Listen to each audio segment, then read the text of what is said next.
Hello students, रोज़ की तरह हम फिर एक बार आपके सामने हाजिर हैं फिज़िक्स के एक नए टॉपिक के साथ। और आज जो अपना फिज़िक्स का नया टॉपिक है वो है समांतर प्लेट संधारित्र। तो आइए सबसे पहले जानते हैं कि आखिर संधारित्र कैपेसिटर होता क्या है।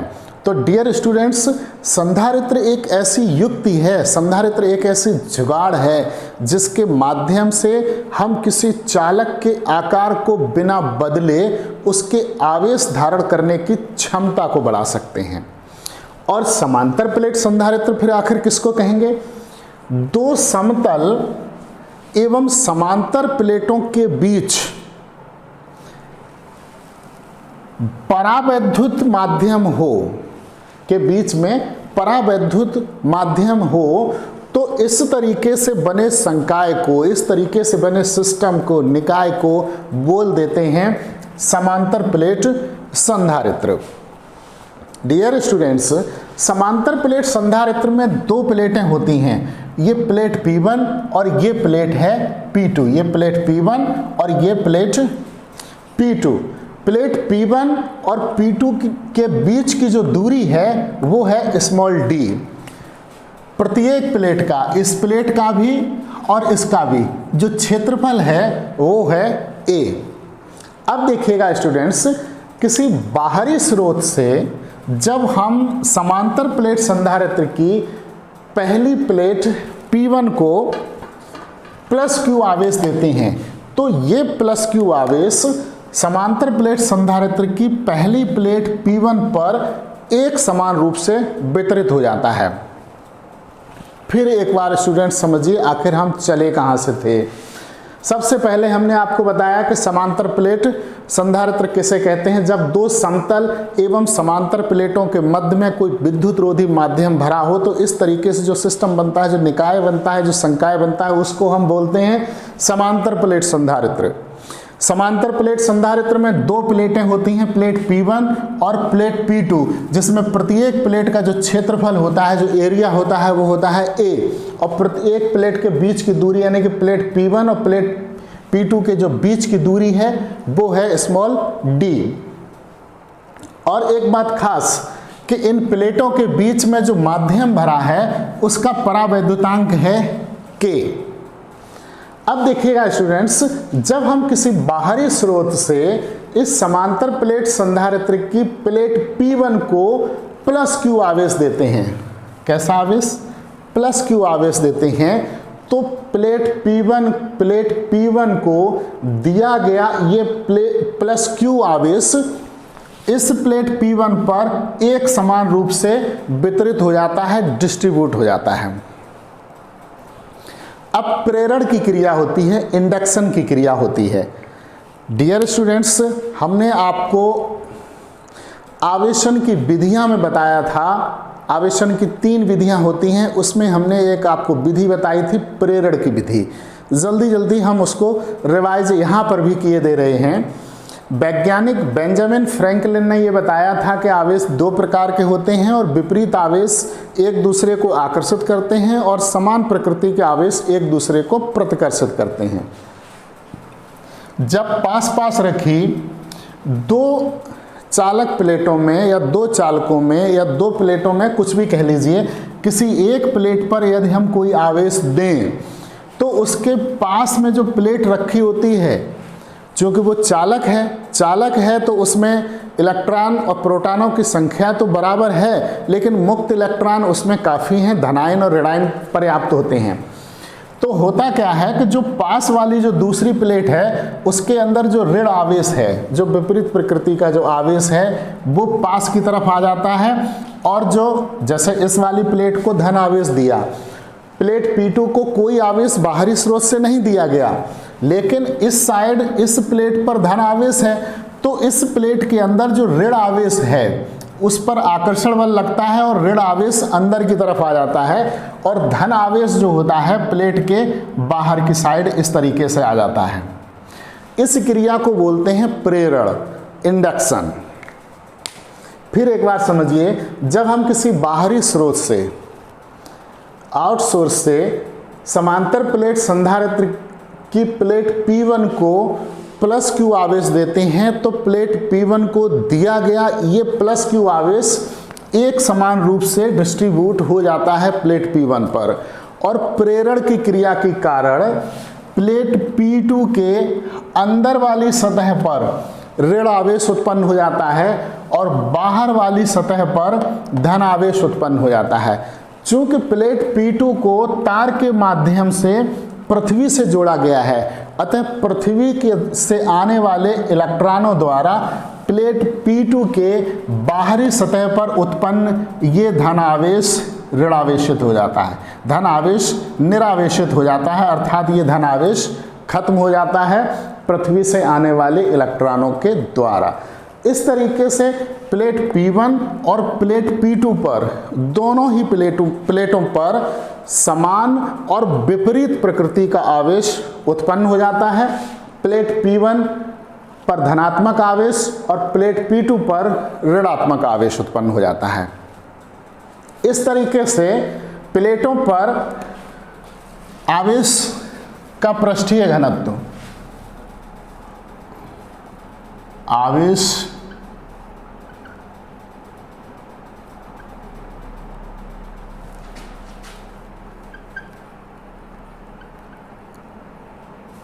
सिग्मा इज इक्वल टू होता है Q अपॉन A।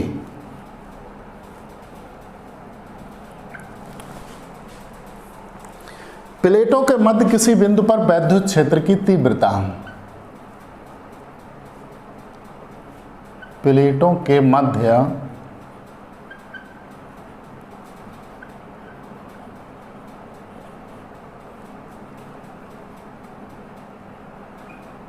किसी बिंदु पर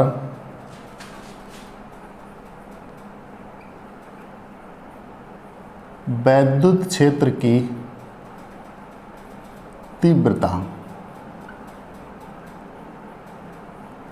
ये होती है E equal to sigma upon K epsilon naught या K एप्सिलॉन 0। यहाँ हम सिग्मा का मान रख देंगे, सिग्मा का मान रखने पर तो ये E बराबर हो जाएगा Q upon K epsilon 0 A। अब देखिएगा, यदि संधारित्र की दोनों प्लेटों के मध्य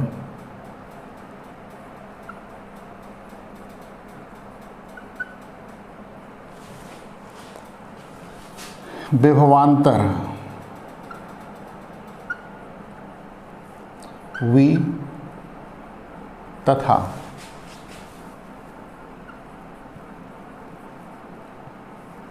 प्लेटों के बीच की दूरी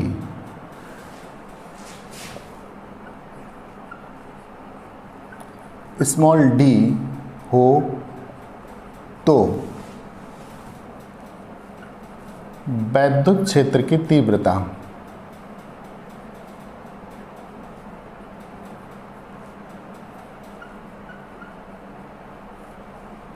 डियर स्टूडेंट्स, ये हो जाएगी ऐसी सिचुएशन में E equal to V upon D। इससे यदि हम विभवांतर V बराबर निकाल लें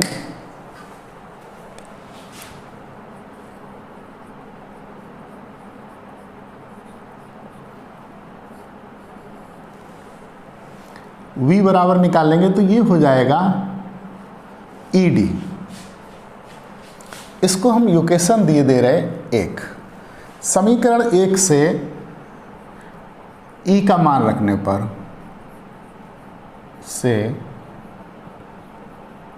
E का मान रखने पर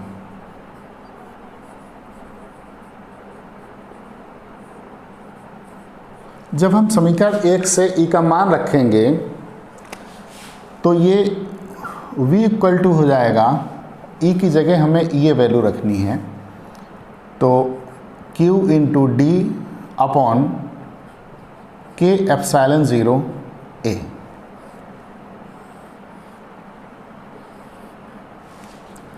अतः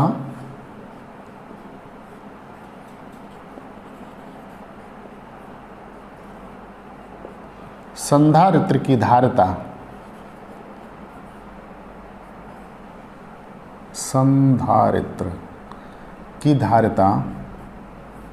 ये होती है C equal to Q upon V।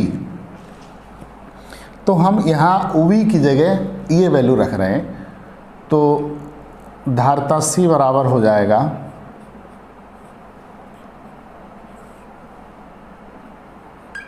Q अपनी जगह और V की जगह ये वैल्यू, तो ये हो जाएगा QD अपॉन के एप्सिलॉन 0 A। डियर स्टूडेंट्स, ये Q से Q कैंसिल हो जाएगा और बचेगा क्या, के एप्सिलॉन 0 A अपॉन D।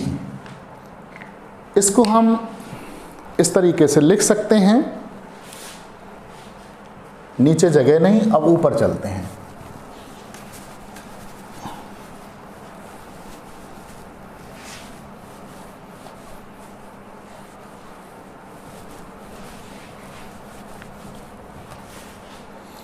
इसको हम इस प्रकार से लिख सकते हैं,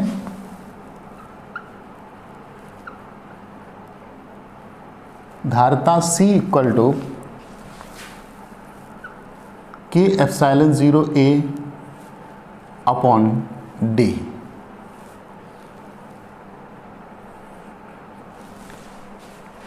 डियर स्टूडेंट्स, यहाँ अगर हम देखें तो C तो धारिता है, के माध्यम का परावैद्युतांक, एप्सिलॉन 0 निर्वात की वैद्युतशीलता, A जो है प्लेटों का क्षेत्रफल है और D जो है दोनों प्लेटों P1 और P2 के बीच की दूरी है। इसके आधार पर हम तीन बातें इस सूत्र के आधार पर कह सकते हैं। हमने यहाँ पर समीकरण नंबर 1 दिया था, इसको दे लेते हैं समीकरण नंबर 2, इसको दे लीजिए समीकरण नंबर 3। इसके आधार पर हम तीन बातें कह सकते हैं कि धारिता C जो होती है वो प्रोपोर्शनल होती है A, और दूसरी बात कह सकते हैं कि धारिता C प्रोपोर्शनल 1/D, और तीसरी बात धारिता C इज प्रोपोर्शनल K। देखिएगा स्टूडेंट्स, इस सूत्र के आधार पर समांतर प्लेट संधारित्र की जो धारिता का सूत्र निकला C equal to K epsilon 0 A upon D, इसके आधार पर हम लिख सकते हैं कि C प्रोपोर्शनल A, अर्थात संधारित्र की धारिता, समांतर प्लेट संधारित्र की धारिता प्लेटों के क्षेत्रफल के अनुक्रमानुपाती होती है। यदि हम संधारित्र की प्लेटें P1 और P2 अधिक क्षेत्रफल की लें, जी हाँ अधिक क्षेत्रफल की लें, तो समांतर प्लेट संधारित्र की धारिता अधिक होगी। दूसरी बात इससे क्या स्पष्ट है कि धारिता C इज प्रोपोर्शनल 1/D। मतलब ये कि जो समांतर प्लेट संधारित्र की धारिता है वो दोनों प्लेटों के बीच की दूरी के व्युत्क्रमानुपाती होती है, अर्थात इन्वर्सली प्रोपोर्शनल। कहने का मतलब ये है कि प्लेटों के बीच की दूरी जितनी अधिक होगी समांतर प्लेट संधारित्र की धारिता उतनी ही कम होगी, और प्लेटों के बीच की दूरी जितनी कम होगी समांतर प्लेट संधारित्र की धारिता उतनी ही अधिक होगी। इस कारण से यदि हमें समांतर प्लेट संधारित्र की धारिता अधिक चाहिए तो प्लेटों का जो क्षेत्रफल है वो ज़्यादा होना चाहिए और प्लेटों के बीच की जो दूरी है वो कम होनी चाहिए। अब देखते हैं तीसरी बात। तीसरी बात ये है कि जो समांतर प्लेट संधारित्र की धारिता है वो है C प्रोपोर्शनल K। यहाँ पर जो K है वो माध्यम का परावैद्युतांक है।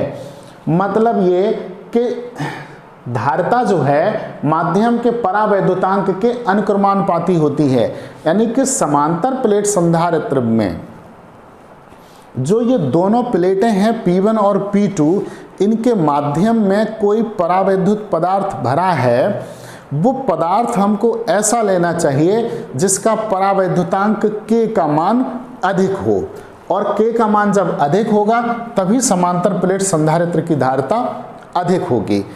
समांतर प्लेट संधारित्र की धारिता अधिक होने के लिए हमको 3 बातें चाहिए। अगर हमें अधिक धारिता का समांतर प्लेट संधारित्र बनाना है तो पहली बात क्या है कि प्लेटों का जो क्षेत्रफल है वो ज़्यादा होना चाहिए। अगर हमको धारिता अधिक चाहिए तो प्लेटों का क्षेत्रफल अधिक होना चाहिए। दूसरी बात, अगर हमको धारिता अधिक चाहिए तो प्लेटों के जो बीच की दूरी है वो कम होनी चाहिए। और तीसरी बात, अगर हमको धारिता अधिक चाहिए तो प्लेटों के बीच में जो माध्यम है वो अधिक परावैद्युतांक का होना चाहिए। अब देखिए डियर स्टूडेंट्स, यदि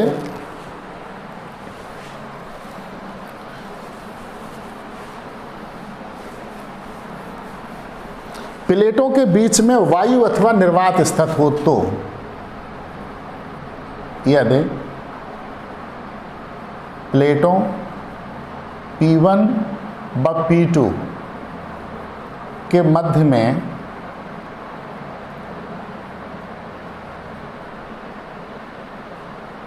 वायु अथवा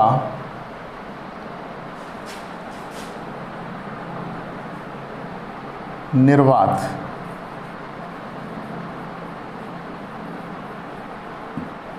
तो जो परावैद्युतांक होता है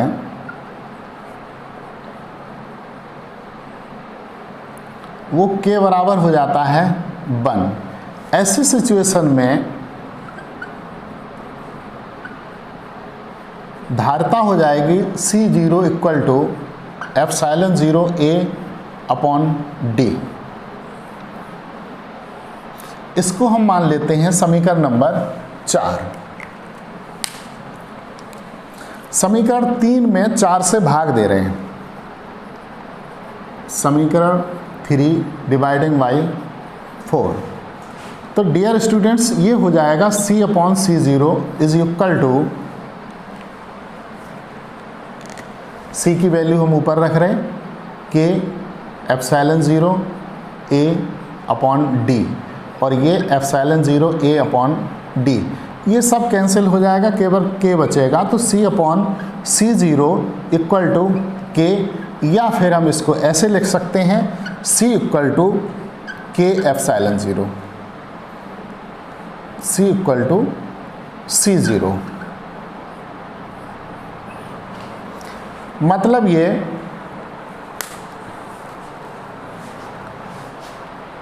कि यदि हम समांतर प्लेट संधारित्र के मध्य में कोई परावैद्युतांक वाला पदार्थ भर दें तो उस समय संधारित्र की धारिता,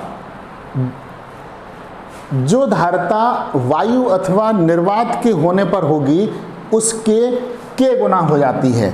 यानी कि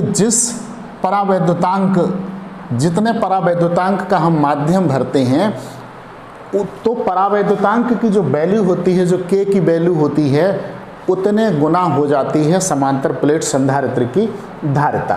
तो इस तरीके से डियर स्टूडेंट्स ये अपना टॉपिक कंप्लीट हुआ, समांतर प्लेट संधारित्र। जल्द हाजिर होंगे किसी नए टॉपिक के साथ। तब तक हमारे वीडियोस को देखते रहिएगा, लाइक कमेंट्स ज़रूर कीजिएगा डियर स्टूडेंट्स। Thank you.